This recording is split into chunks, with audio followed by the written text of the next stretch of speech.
Hello, this is Willie from the Ozarks, and we are ready for our May the 27th lesson in the Course in Miracles Workbook for Students, Lesson 147 from the original edition.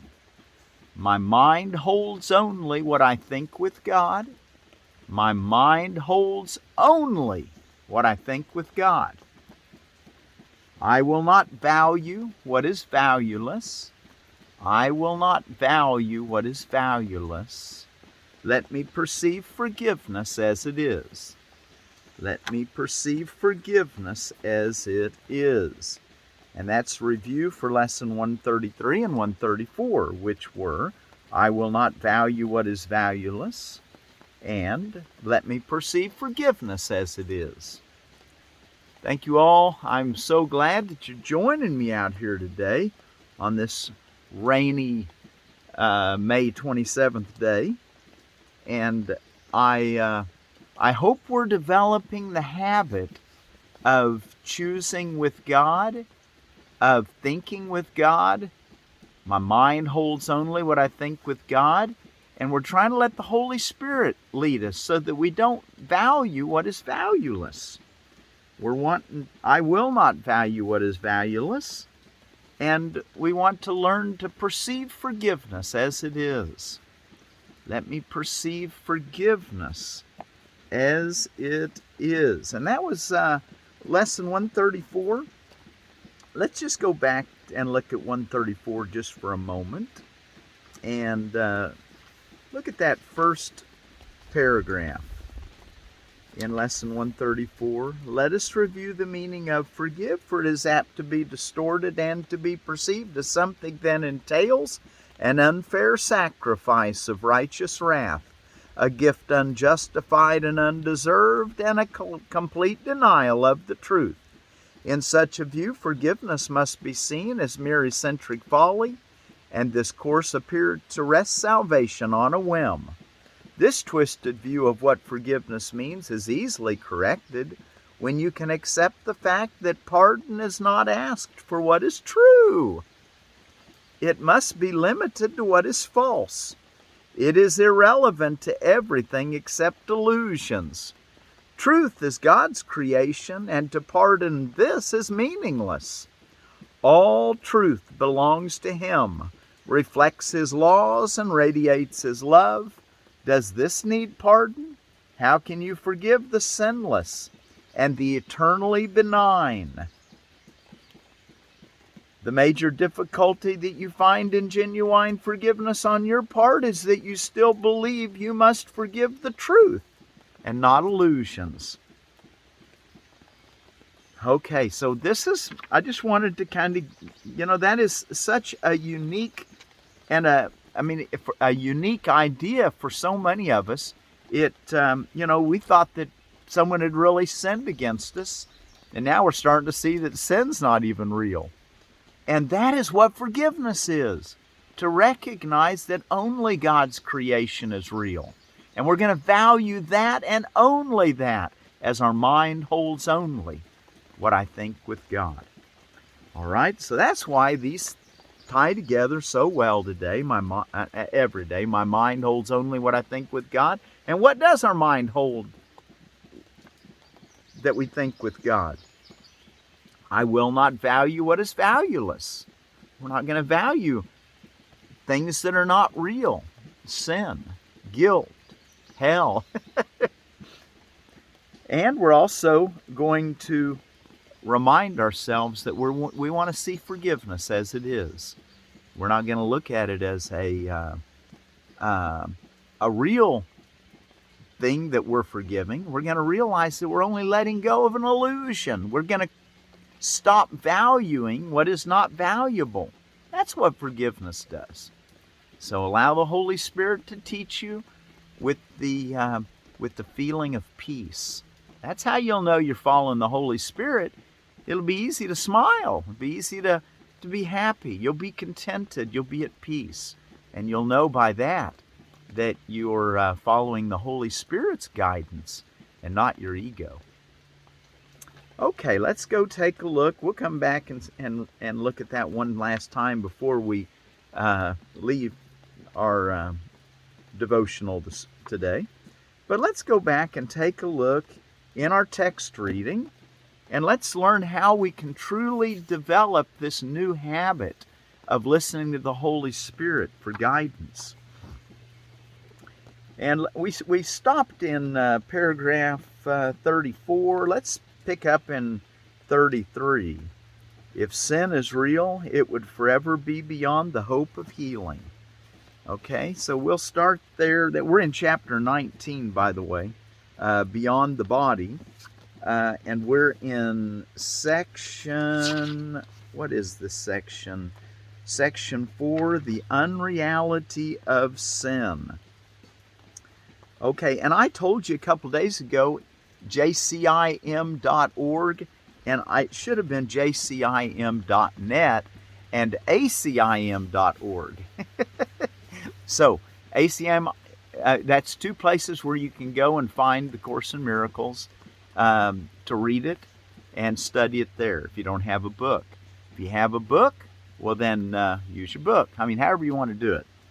I use both, whatever's best at the time. All right. While you're turning there to our reading today, we're going to finish that section and be ready for the obstacles to peace tomorrow. Let me tell you, I meant to read you a different Spinach yesterday. I read you that Norfolk, which I'd already read to you for, and I apologize for that. There is the Bloomsdale, which is the Spinacia oleracea. It's all, regular spinach. Produces vigorous, upright plants with dark green, glossy, savoyed leaves. This variety is very tender with an excellent flavor. Plants grow 10 inches with 2 to 3 inch long leaves. A quick growing variety that produces heavy yields. Bloomsdale is ideal for late spring or summer planting. It is also slow to bolt. Developed in 1874 by D. Landreth and Son Seed Company of Philadelphia. And it's a 39 to 60 day, so it's pretty quick. The other one that I was going to read to you yesterday was, because I wasn't sure if I'd read to you about the Bloomsdale, and that's such a common one. I wanted all of you to remember Bloomsdale, because you'll see that at your seed, your local seed suppliers, and it's a good standard one. But one that I haven't grown before, it really intrigued me, and it was the strawberry spinach. Chenopodium capitatum, known as strawberry spinach or strawberry blight. These showy, compact 18-inch plants are grown for their nutritious, spinach-like triangular toothed leaves and tender shoots that can be steamed or used in salads. So the shoots and the leaves can be eaten in salads or steamed. Its shiny red mulberry-like fruits are also edible and can be added to salads or used to make dyes. Self-sowing annual, and it's a 90-day, a little longer. So that's your strawberry spinach. Chenopodium capitatum. So it's a different genus and species than your Spinacia oleracea, your common spinach. But read both those to you out of the Seed Savers Exchange. So let's go take a look now in our text reading. And like I said, we're going to start in paragraph 33. If sin were real, it would forever be beyond the hope of healing. For there would be a power beyond God's, capable of making another will which could attack his will and overcome it and give his Son a will apart from his and stronger. And each part of God's fragmented creation would have a different will, opposed to his and in eternal opposition to him and to each other. Your holy relationship has as its purpose now the goal of proving this is impossible. Okay, our holy relationship. What do we have as a goal of proving that we're disconnected from each other? Let's read it again. each part of God's fragmented creation would have a different will opposed to his and in eternal opposition to him and to each other. Your holy relationship has as its purpose now the goal of proving this is impossible, to be separate from God in anyone.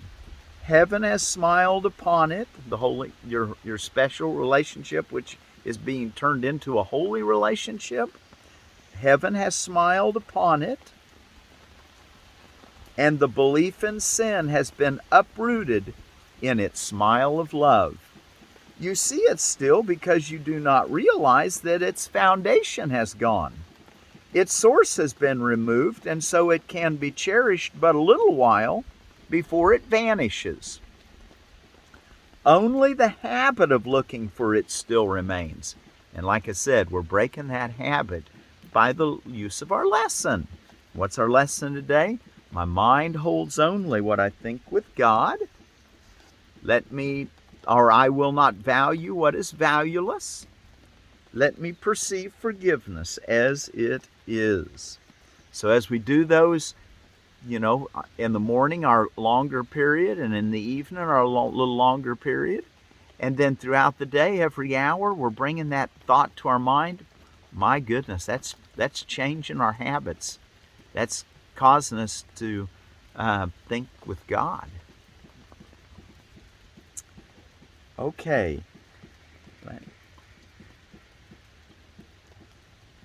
And yet, paragraph 34, and yet you look with heaven's smile upon your lips and heaven's blessing on your sight. You will not see it long. For in the new perception, the mind corrects it when it seems to be seen, and it becomes invisible. And errors are quickly recognized and quickly given to correction to be healed, not hidden. You will be healed of sin and all its ravages the instant that you give it no power over each other. And you will help each other overcome mistakes by joyously releasing one another from the belief in sin. Wow, what wonderful gift you give your brother and sister when you don't believe in the sin that they're believing in temporarily, and you give them a new template for life, a new way to live, a new way to think. In the holy instant, paragraph 35, in the holy instant you will see the smile of heaven shining on both of you, and you will shine upon each other in glad acknowledgement of the grace that has been given you. For sin will not prevail against the union heaven has smiled upon. Your perception was healed in the holy instant heaven gave you. Forget what you have seen and raise your eyes in faith to what you now can see. The barriers to heaven will disappear before your holy sight. For you who were sightless have been given vision, and you can see. Look not for what has been removed, but for the glory that has been restored for you to see. Look not for what has been removed, but for the glory that has been restored for you to see. Paragraph 36. Look upon your Redeemer, and behold what he would show you in each other. And let not sin arise again to blind your eyes. For sin would keep you separate, but your Redeemer would have you look upon each other as yourself, and as yourself as sinless. You see your brother as you see yourself as sinless. Your relationship is now a temple of healing. Your relationship is now a temple of healing, a place where all the weary ones have come and find rest. Here is the rest that waits for all after the journey, and it is brought nearer to all by your relationship. 37. So it's in that holy relationship that we're going to find healing. He even calls it the temple of healing. 37. As this peace extends from deep inside yourselves to embrace all the sonship and give it rest, it will encounter many obstacles. Some of them you will try to impose. Others will seem to arise from elsewhere, from your brothers and from various aspects of the world outside. Yet peace will gently cover them, extending past completely unhindered. The extension of the Holy Spirit's purpose from your relationship to others to bring them gently in has already begun. The extension of the Holy Spirit's purpose from your relationship to others to bring them gently in has already begun. This is the way in which he will bring means and goal in line.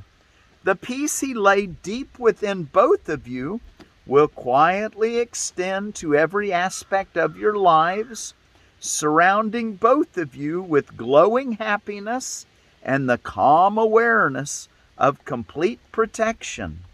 And you will carry its message of love and safety and freedom to everyone who draws nigh unto your temple, where healing waits for him. 38. You will not wait to give him this, for you will call to him, and he will answer you, recognizing in your call the call of God. You will not wait to give him this, your brother and sister, for you will call to him, and he will answer you, recognizing in your call the call of God. And you will draw him in and give him rest as it was given you. All this will you do. Yet the peace which already lies deeply within must first expand and flow across the obstacles you placed before it. This will you do, for nothing undertaken with the Holy Spirit remains unfinished. You can indeed be sure of nothing you see outside you. You can indeed be sure of nothing you see with your eyes outside you, but of this you can be sure. The Holy Spirit asks that you offer him a resting place where you will rest in him. So the inner vision where you're going to rest in him, that you can be sure of. He answered you and entered your relationship. Would you not now return his graciousness and enter into a relationship with him? For it is he who offered your relationship the gift of holiness, without which it would have been forever impossible to appreciate each other. Now we're learning what true appreciation is, aren't we? Not just words, but truly seeing the sinlessness in each other. That's what our Holy Spirit is, the temple of healing. And the last paragraph we're going to read today, paragraph 39, the gratitude you owe to him. The gratitude. Owe no man anything but to love one another and thus fulfill the law of Christ. Remember that? I think it was Paul that said that in Romans. Owe no man anything but to love one another and thus fulfill the law of Christ. He was trying to get us to enter into the holy relationship then. The gratitude you owe to him. Okay, let's just read it. The gratitude you owe to him, he asked, but that you receive for him. And when you look with gentle graciousness upon each other, you are beholding him, the Holy Spirit, God. For you are looking where he is and not apart from him. You cannot see the Holy Spirit, but you can see your brothers truly. And the light in them will show you all that you need to see. When the peace in you has been extended to encompass everyone, the Holy Spirit's function here will be accomplished. What need is there for seeing then? What need is there for seeing, the external world when that has been accomplished? When God has taken the last step himself, the Holy Spirit will gather all your thanks and gratitude which you have offered him and lay them gently before his Creator in the name of his most holy Son, and the Father will accept them in his name. What need is there of seeing in the presence of his gratitude? Wow. So he talks a lot about inner vision and the needlessness of seeing with the body's eyes. So that's something that we're learning, isn't it? Okay, well, that finishes that section. Tomorrow we'll start with the obstacles to peace, and we'll read the first obstacle, the desire to get rid of peace. Okay, and we'll, but for today, let us keep in mind every hour of the day today. Tell yourself, my mind holds only what I think with God. And then after you've had just a moment to let that settle in and be firm with it, be clear in your mind, then remind yourself of the two reviews. I will not value what is valueless. Let me perceive forgiveness as it is.